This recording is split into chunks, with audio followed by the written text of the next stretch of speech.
Welcome back to my course on SQL for SEO using Google Search Console data in BigQuery. This follows from the first video, which offered a primer on BigQuery and a light introduction to SQL analytics for SEO. In this video, we'll step back and look at search data in the big picture to capture all the context necessary to understand what data is available in the Google Search Console tables in BigQuery. Let's take a look at what we're going to cover. This video is meant to bridge the gap between the billions of Google searches happening each day and the data that Google Search Console provides about those searches. To do that, we're going to follow the data through the entire data pipeline, from a single Google search all the way to the summary tables that are provided in BigQuery. In doing that, we're going to cover a few topics about data collection and data warehousing, including data modeling, ETL, ELT, and data storage techniques. But I promise it won't be boring. It will be interesting. We're also going to cover a few misconceptions about SQL, databases, and data warehouses. Finally, we're going to bring it all the way back to the Search Console tables in BigQuery, and we're going to go into detail about the dimensions and metrics in those tables. Let's get into it. Hey, thanks for checking out my video on Google Search Console and BigQuery. I just want to let you know that this is a course that I'm doing all about Google Search Console and BigQuery, and generally learning SQL for SEO. If you're interested in the course, you can look it up on my website, trevorfox.com, or find the link in the description below. If you sign up, you'll get access to one-on-one support from me and to code samples and configuration files that I show in my videos. Thanks again, and let's get back to the video. I should start this video with a disclaimer. I want to say that this is a very simplified example of how this data could be processed and used. It's to illustrate several concepts. To do that, I'm kind of going to go a mile wide and an inch deep. So don't come at me in the comments about that. It's just, I just want to cover a lot of ground, and this is the easiest way I found to do that. So let's get into it. So as I said, each one of these searches, every search that happens online every day provides a ton of data. Of course, there is the query that you type in, and then there's the search results. There's also tons and tons of metadata about the user, the search, the session, the location, the device, and all these things that actually ultimately turn up in Google Search Console tables in BigQuery. But how does it all get there? What does it all mean? That's what the topic of this is. So if we look at the single search would generate like tons and tons of data. And again, this is probably not how BigQuery or how Google does it, but bear with me. So if we were to log this event as you would think about logging an event in Google Analytics, you'd have information about the user, myself. I'd have an ID. I'd have a session associated with that, which would have a device and a location, an IP address, a country, and these types of things. Longitude and latitude for personalization of the localized searches. And then it would have information about the search term, whether it was auto-completed, if it was the original query within a series of queries and how those queries were modified. And then it would have information about all the results that received an impression and the click that may or may not happen after those. So for each one of those results, you'd have information like perhaps the URL, the domain, the title and snippet that were shown, the specific properties of that, whether it's like a people also asked or whether it's a localized kind of unit or an image carousel or things like that. There's a number of different personalized types of things. So that's just a single search. And now we could back out and, you'd have one session. I have a single search session where say I'm looking for food to eat tonight, and I might have multiple searches in that session. And then with it, I might even have multiple sessions in a day, and I'm just one person. And then, if you think Google works on a global scale, there's billions of users, and there's like billions of searches happening every day. So Google is somehow, and we're not going to get exactly how that works, capturing all this data and collecting it. And then we are, in fact, only seeing a very, very tiny slice of all the data that Google has access to, because obviously they're using it for different things. They're not thinking about how can they optimize a single URL or a single site or piece of content for search. They're thinking of how can I optimize this search engine for somebody all the way from like Toronto to like Sao Paulo, and all the different intricacies about the different places they are, the different content, languages, and things like that. That's how they're using data. So it's a lot different than our use case. So the question of today, to make sense of the context for the data in BigQuery, is how do we go from this like raw data that we kind of our fictional raw data that we capture about a single search to our reporting tables that we get in BigQuery.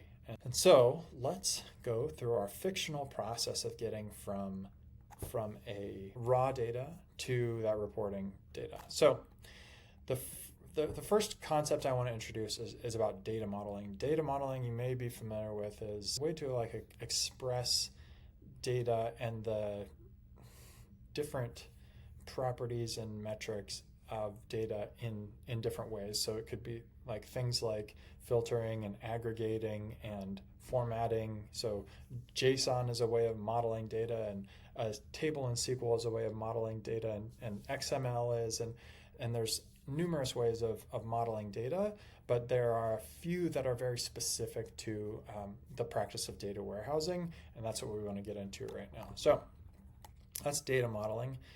And in the initial step, let's put ourselves in the shoes of Google and say, if we were going to use this data for analytics, say, or easy example again is like Postmates. It's like, how am I going to use this data? How am I going to warehouse this data? How am I going to model it and give it to people to do analysis on?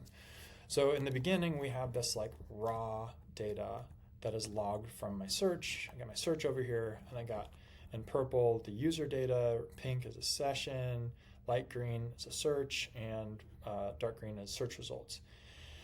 To get from a system that holds all these logs to data in like a data warehouse, BigQuery as an example, is a process that's commonly known as ETL, which stands for extract, transform, load. And this is a very old concept.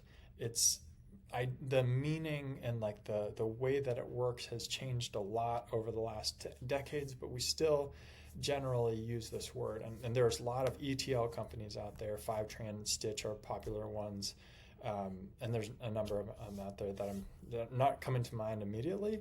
But the idea is that like you could take, for example, like a Python script, and it would make a request to a logging system or an API or another database and say, I want to extract all the data out of this, and I'm going to transform it from its original form, which may be JSON, XML, a MySQL table, and then transform it in a way that all the different data types conform to the types that go to BigQuery, and make sure that strings are strings and numbers are numbers, and everything's ready to be placed in the schema in a table schema in BigQuery. So that's ETL. And then the next concept is when these data are stored in tables, they are modeled. And modeling is, I kind of went over it, but modeling in the data warehouse terminology can be a lot of different things. But a very common practice for the last few decades is called this idea of a star schema. And there are different ways to model your data, and there are not necessarily perfect right ways. There are more optimal ways, and there's plenty of wrong ways to model your data. And each one of these little squares represents a table, and a table is like, they call it a physical storage, meaning like the data that you have is like represented on a disk somewhere. And this is where it kind of like limits of my knowledge go, but like the data is physically stored on the table. And for BigQuery, it's stored in the cloud, and there's multiple redundancies on different machines and stuff like that. But we're not like, let's just move on and just trust me that there's data stored in tables. And when we look in BigQuery, you'll see there's a table and there's a preview of that table, and each table has a schema and things like that. So the reason this is called a star schema is that there is a central fact table, and fact in the, commonly a fact table would be like transactions in an e-commerce site, or like transactions in a store, where these fact tables are instances of things that you're going to want to basically count. So that's why transactions come to mind. In our case, we're going to count the number of impressions, and we're not going to talk about clicks right now. Or we could also facts have numbers associated with them. So we could say that our ordinal position number is also associated on the impressions table. So in our impressions table, we'd have something like the timestamp of that of the impression, the position, and in fact, I could model the whole impression and result in one table, but I've used a Star schema to kind of parse that out a little more. And so around the fact table, you have dimension tables, and dimension tables store what are called dimensions. So these things, like for example, a session, like in my session table, I might have data about the user or device, or the user agent or the device type. And so that's so that I can join my data that stores all the things that I want to aggregate and sum up to a dimension, so that I can aggregate number of impressions by my dimension, which in this case might be user agent. And so I have multiple of these dimension tables, so that I can aggregate impressions by joining like the search ID to the search ID on the search table, and then aggregating all those down. And the reason they've done this in the past, like why the Star Schema became the Star Schema, is like a couple reasons. One, the enduring reason is that like it's a really easy way to analyze aggregate data, for example, like transactions, and sum it by stores or by country and things like that. Another one is like a long time ago, we didn't have giant cloud data warehouses, and they had to be a lot more strategic about how they stored data and keep that efficient, and how they processed data, because you couldn't afford to do like massive joins and all this stuff in a database that wasn't really designed for that. So it's a little bit because of the state of technology that they used this, but like it's still a very good approach today. So hopefully that gives you a sense of what a star schema is, but basically there's a fact table with something that you want to aggregate in the middle, and then dimensions, things that you want to aggregate the numerical data in the fact table up against the dimensions. And so for example, we could say, I have this query that says, I'm going to join my fact impressions table, which is that table in the center of the star, against my search table, and my search table contains things about like what the IP address is, latitude, longitude, country, and like the query and things like that. And again, Google's certainly not doing it this way, but I just wanted to give you a demonstration about how you might think about this in the data warehouse concept. So I take my impressions table and I join it to my dimensions table, and both have a primary and foreign key, and foreign and surrogate key, meaning that they have keys that are IDs on both that are meant to join to each other, so that we can do these aggregations. And from the from the search dimension, I'm going to take the country, I'm going to take the time and change it into a date type, and then I'm going to count the number of impressions, and I'm only going to filter on the ones that have the word takeout in them, because I'm thinking about ordering food or something. So that is this is why you would use a star schema, is because it's like really easy to find the things that you want to aggregate. In this case, it's count, and the things you want to aggregate them, like the dimensions you want to aggregate them with, country or time of day, date, for example. Makes it really easy. And of course, you could join multiple dimensions. So if I wanted to join on the user and session dimension, I could aggregate the number of devices of different users based on their whether they're paid or premium. Obviously, that doesn't matter in Google's scenario, but you can join together multiple dimensions on a fact table. And just bear in mind, this is a very simplified example of a star schema with only one fact table, but in reality, you would have a lot more facts. So like if you're a marketplace, you would have facts for like bookings and transactions and like different, you could even have like facts that are like clicks and page views and all these things that you want to aggregate by different dimensions like users, user types, times of day, dates, and things like that. In this case, like I've broken apart the session dimension and made it join out to a location and IP addresses and things. I'm not going to get into this, but it could be, it's more likely that your schema within your data warehouse is like really, really complex and not just as pretty as this like simplified star schema. But the principles still hold true. So again, these are physical data stored in tables. They can be joined together to aggregate and do kind of summary metrics and things like that. The next stage and this actually also kind of works in the history of data warehousing. First there was ETL. We loaded the data into the tables the way that we wanted them to sit. And then we moved to an approach called ELT, which stands for extract, load, transform, which is a little bit of a misnomer, but basically it's just like taking the data as in a very raw, without like being really prescriptive about the format of that data and just dumping it in the data warehouse, and then using the data warehouse to subsequently change the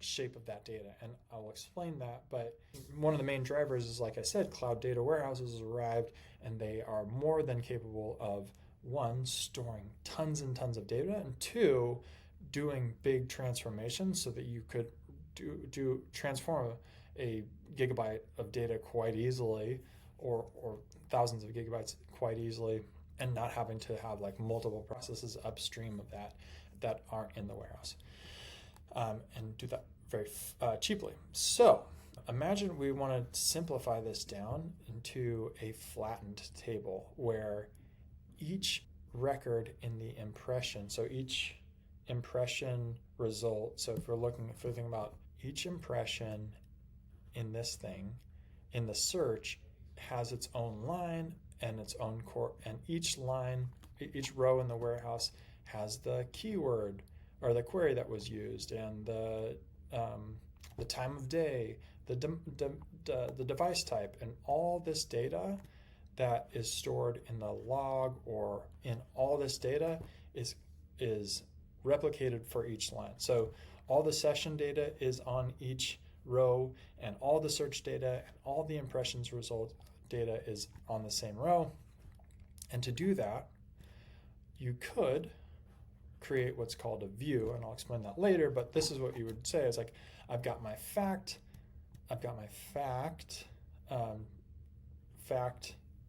table, and I want to join it to every one of those 4-dimension tables, and then I'm going to flatten out this table and select every single property about each of those impressions and have a really, really wide table that has all the data replicated for each impression.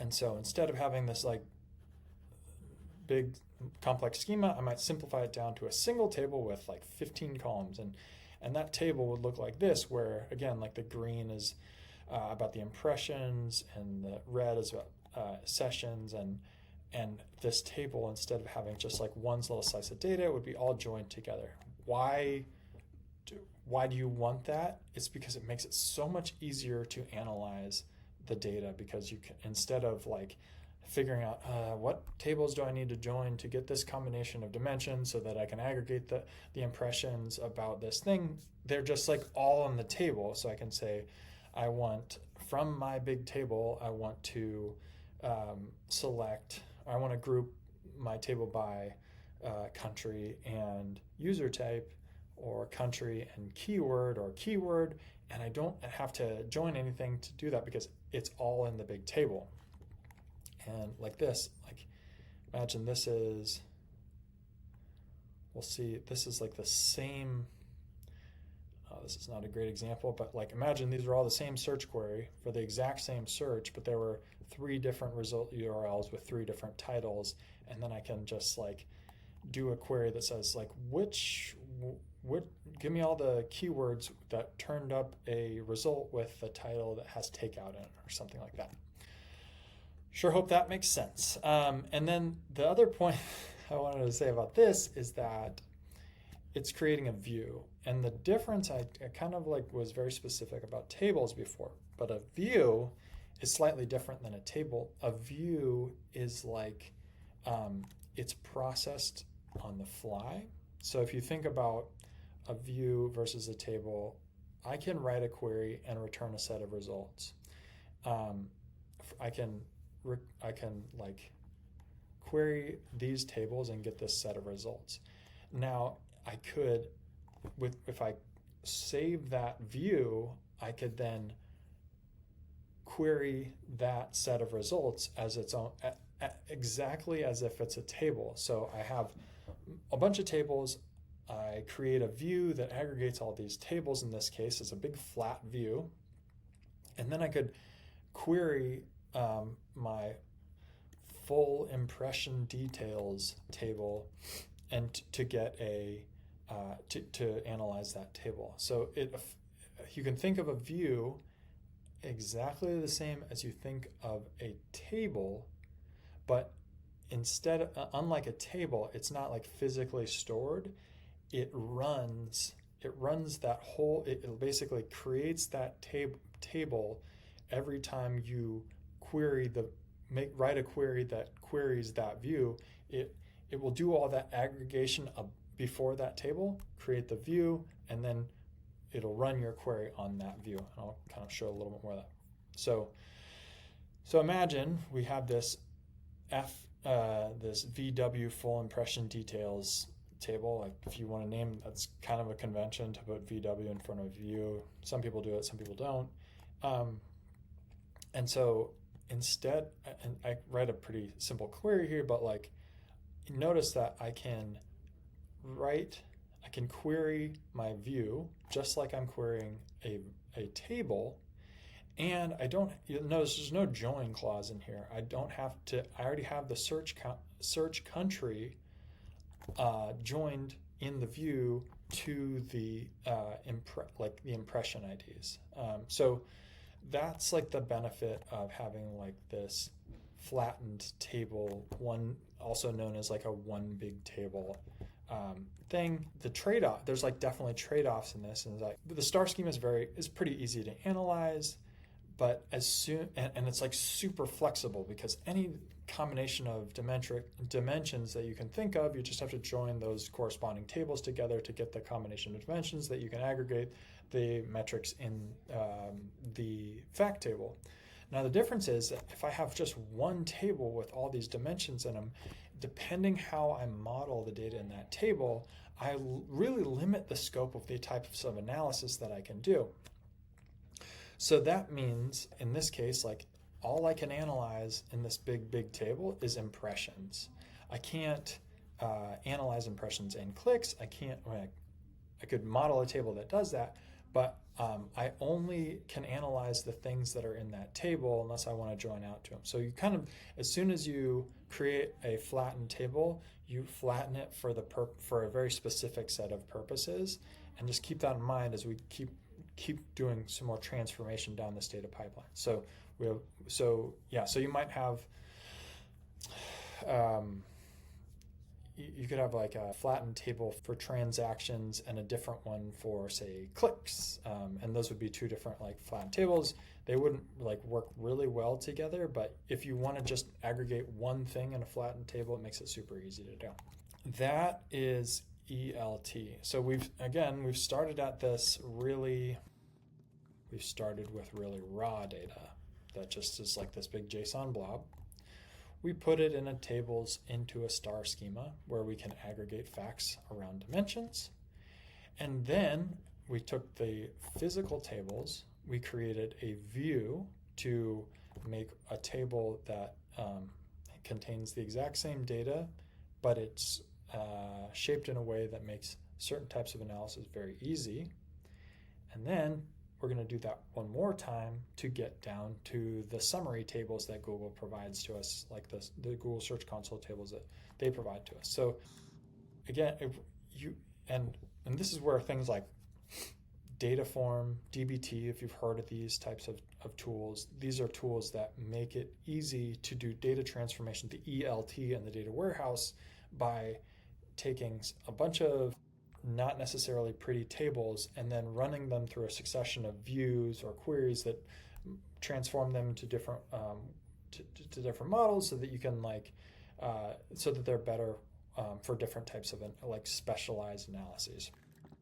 So to get from our VW full impression details to search site impressions, and I'm going to call it a cube, we would write another view that queries the previous view. So this is, I create view VW reporting impressions as I select all the fields that I want, the data date. You'll recognize these are properties of the tables in the Google Search Console tables in BigQuery. So data date is the date of the search time. So just kind of extract the date out of that. The site URL is transformed to the host name by doing this net host function on a URL, get the query, the search country, and blah, blah, blah, blah. And then you'd also get the account impressions for this combination of different dimensions.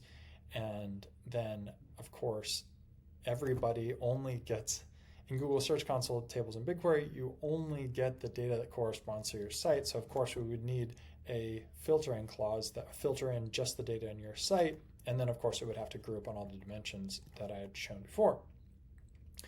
And lo and behold, what that leaves you with is the data date, the site URL, the query, and then the corresponding data about that search and the metrics that are aggregated up. And now, two other little quick concepts that I want to share about that is this idea of data governance. Data governance.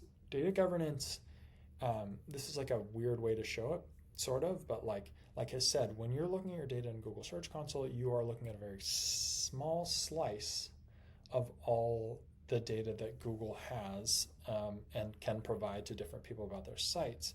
And so they are governing that data by saying, you can see this data about your site. Those people can't see the data about your site, but they can see the data about their site. So that's data governance. You can think about that on the column level. So there's I might want to only allow people to see data about the date and the country, but not the query. Or you can think about that on the row level. So I only want to show these people data about this site or this part of the site, and not about anything else. So they're governing our data by only allowing us to see the data that corresponds to our site. The other concept is a cube, and I just want to present this idea, not because it's a super common concept, but because you might hear it as an OLAP cube. An OLAP cube is kind of corresponds to data modeling, because it is you can think of a cube as a three-dimensional cube, and OLAP like a physical cube, like a dice or a box, is a cube, and there's 3 dimensions to it, and you can cut it in half and filter away half of that cube, as an example. But an OLAP cube is something that has multiple dimensions on it, and then measures or metrics associated with each dimension that you can then filter that cube down or aggregate it up. And you could even the term drill into something comes from that idea of a physical 3-dimensional cube, where you're actually drilling into a cube to find a specific high granularity information about the data within that cube. Whew, I covered a lot there.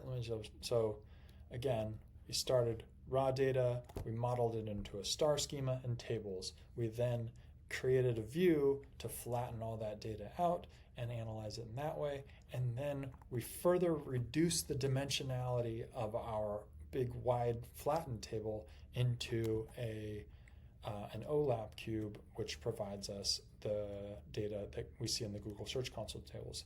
And again, I'll remind you, this is almost 100%, 100% certainly not the way that Google treats their data, but I am showing this because this is how, if we were in a e-commerce business or if we were in a marketplace or SaaS business with a lot of like user data, you might actually use this same process where you model everything into star schemas. You might create specific data marts, which are like, well, I'm not going to get into that, but these flattened tables for reporting, and then you might even further reduce them, their dimensionality, to like feed them to Tableau or Looker Studio, where it's easier to use a drag and drop thing.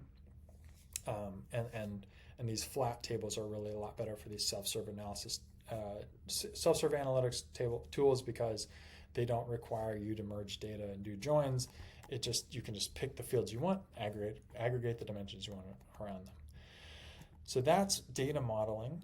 And finally, with all that all those concepts in your head, I want to share like some of these data warehouse myth busting stuff. And I partly want to do this because over the time that I've been working databases, data warehouses, these have kind of come to mind. And then as I've learned more, I've kind of busted these myths. And if this is all new to you, then you can kind of like avoid having to learn the hard way about these myths. So the first one is the difference between like a data warehouse and an API. I think a lot of people are familiar with an API. You can make a request, an HTTP request to a service like Google Search Console. You can make a request that says, I want this data formatted in this way, and it'll give you JSON responses and then you can like analyze that data. And a lot of people use Python to do all this analysis. Whatever, that's cool. I'll take that example and get back to it. But a data warehouse is entirely different, because in a data warehouse, you store the data. You own that data. And from an API, you're kind of just like borrowing that data. So if I have a Python script that uses pandas to do some type of analysis about some type of Google Search Console data, at the beginning of my script, I request all this data, and then I do some manipulations, I do some calculations, and at the end of that, I get some results. But in a data warehouse, I can say, I have this SQL query, and only give me the data in the window of time in the last 7 days. And if I run that today, it's going to be a different set of results. And if I run that tomorrow, it's going to be a different set of results. But like, you have that data. You don't have to request new data that's going to become stale, because it's just dynamically querying the data that you have in your database instead of just getting fresh new data that you're going to have to then re-request when you want to update the reporting that you're doing. And then people always wonder about like how real time is stuff. Latency and the real timiness of data depends on the frequency of your ETL and your extraction. So you may have daily jobs that bring in data, and like that's what you see in Google Search Console. You get updates nearly daily. And it's like a day or two latency. I've seen it be almost 10-day latency. And so you can get results fast, but you can only get data as new as your ETL process brings in that data. Second misconception is like, I remember when I was first learning about SQL, there was like, everybody's like, SQL is like really dangerous. It's easy to break stuff. That's true, but it's like in the context of analytics, it's also not very true. If you're thinking about, I have a WordPress site or I have a e-commerce shop and I can have direct access to the SQL in that, that's like risky. You can break things that break your site, or you can delete data and never get it back.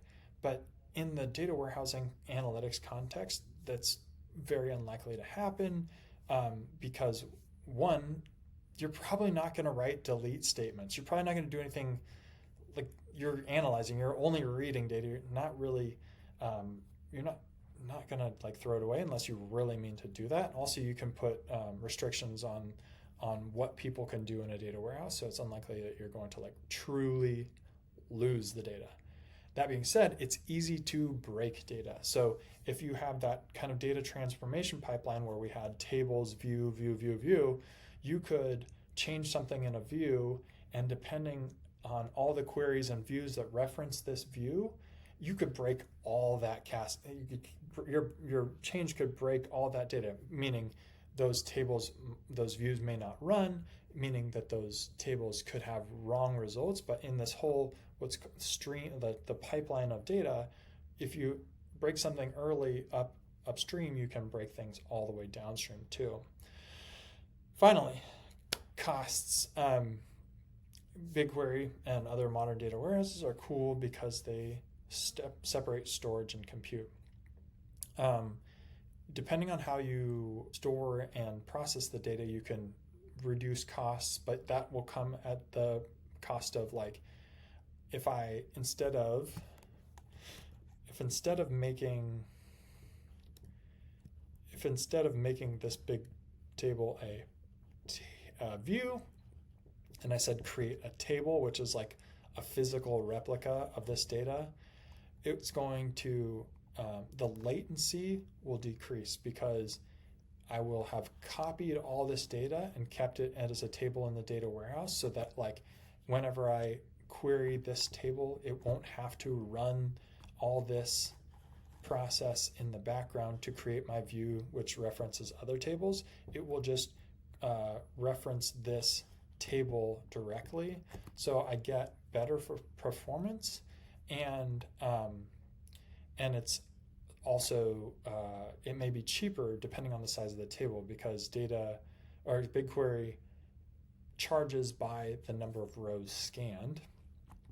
So if to run this view, there's like a lot of rows scanned, and it costs a lot of it's really a lot of compute to create that, to run that query in the view all the time. It may be just more effective and cheaper to store a physical copy of that table and rerun the creation of that table nightly or something. So I guess the main point about costs is there are times where it makes more sense to create tables that are replicas of other data in the other data in the data warehouse to reduce costs and to improve performance. But there are definitely trade-offs with like things like latency and other things like that. Part 3 of this is getting familiar with the data, and so now that we like went through that whole process of transforming raw data to the data in the tables, is getting familiar with the data in the tables. Now, if you're one of the 3 people that have listened to this entire video so far, this part of the video will be made available on my course website for the paid subscribers. And what we're going to talk about in this video is what each dimension and metric means, how to get what patterns to use to get like the best quality data out of it, and how to ensure that your calculations actually provide meaningful metrics and are consistent with things like the Google Search Console UI, and also just are actually factually accurate to what Google is actually reporting. So if you want to see this third part and get a lot of other things like sample scripts, configuration files, all sorts of different things, I encourage you to sign up for my Google Search Console BigQuery SQL for SEO class, and you'll see all this content there. But that's it for now for this one. Hey, thanks for watching the video. If you found it helpful and you want a deeper dive into Google Search Console and BigQuery, be sure to check out my full course on trevorfox.com. It's packed with detailed lessons, practical examples, and hands-on exercises to help you master SQL for SEO. I'll see you there.